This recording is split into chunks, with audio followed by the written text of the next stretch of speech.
കുറച്ച് സീസണുകൾക്ക് മുമ്പ് കേരള ബ്ലാസ്റ്റേഴ്സിന് വിന്നിംഗ് മെന്റാലിറ്റി ഉള്ള ഒരു ക്യാപ്റ്റൻ ഇല്ല. അതുണ്ടാക്കാൻ വേണ്ടിയിട്ട് മോഹൻ ബഗാൻ സൂപ്പർ ജയൻസിൽ നിന്നും ടൈറ്റിൽ വിന്നിംഗ് ക്യാപ്റ്റനായിട്ടുള്ള പ്രീതം കോട്ടാലിനെ സഹൽ അബ്ദുൽ സമദിനെ കൊടുത്ത് ഇങ്ങോട്ട് കൊണ്ടുവന്നത് നിങ്ങളെല്ലാവരും ഓർക്കുന്നുണ്ടായിരിക്കും.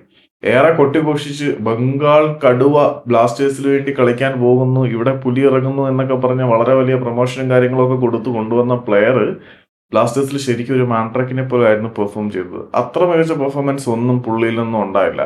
അതുകൊണ്ട് തന്നെ കേരള ബ്ലാസ്റ്റേഴ്സ് ചെയ്ത നല്ലൊരു കാര്യം എന്താണെന്ന് വെച്ചാൽ ചെന്നൈയിൻ എഫ്സിയുടെ തലയിലേക്ക് പ്രീതം കോട്ടാലിനെ കെട്ടിവെച്ചു കൊടുത്തു. ബ്ലാസ്റ്റേഴ്സിൽ പെർഫോം ചെയ്തതുപോലെ തന്നെ ആയിരുന്നു പുള്ളി ചെന്നൈയിൻ എഫ്സിയിലും പെർഫോം ചെയ്തത്. അത്ര മികച്ച പെർഫോമൻസ് ഒന്നും പുള്ളിയുടെ ഭാഗത്തുനിന്നും ഉണ്ടായില്ല. ഏതായാലും അദ്ദേഹം ചെന്നൈയിൻ എഫ്സിയും വിട്ട് പടിയിറങ്ങുന്ന കാഴ്ചയാണ് നമ്മൾ കാണുന്നത്. പക്ഷെ തിരിച്ചു വരാൻ വീണ്ടും കേരളത്തിലേക്ക് പോവുകയാണ്. അതും കേരളത്തിലെ മറ്റൊരു കൊമ്പന്മാർക്കൊപ്പം ആയിരിക്കും പ്രീതം കോട്ടാലെ കളിക്കാൻ പോവുക എന്ന തരത്തിലുള്ള റിപ്പോർട്ടുകൾ ഇന്നലെ രാത്രി മുതൽ സോഷ്യൽ മീഡിയയിൽ വളരെ ആക്റ്റീവാണ്.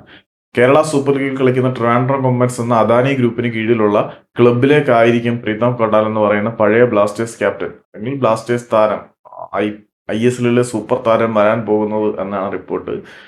പ്രീതത്തിനെ പ്രായം തളർത്തി തുടങ്ങി എന്നൊക്കെയാണ് മനസ്സിലാക്കാൻ കഴിയുന്നത്. അപ്പൊ ഈ ഒരു വാർത്ത എത്രമാത്രം വിശ്വസനീയമാണ് എന്ന് എനിക്കറിയില്ല. വളരെ വ്യാപകമായിട്ടുള്ള റിപ്പോർട്ടുകൾ പുള്ളി ട്രിവാൻഡ്രം കൊമ്പൻസിലേക്ക് വരുന്നു എന്ന് പ്രചരിക്കുന്നുണ്ട്. എന്തായാലും ഇങ്ങനെ ഒരു വാർത്തയുണ്ട്. ആ മാൻട്രയ്ക്ക് കറങ്ങി തിരിഞ്ഞ് കേരളത്തിലെ കൊമ്പന്മാരിലേക്ക് തന്നെ എത്തുന്നു.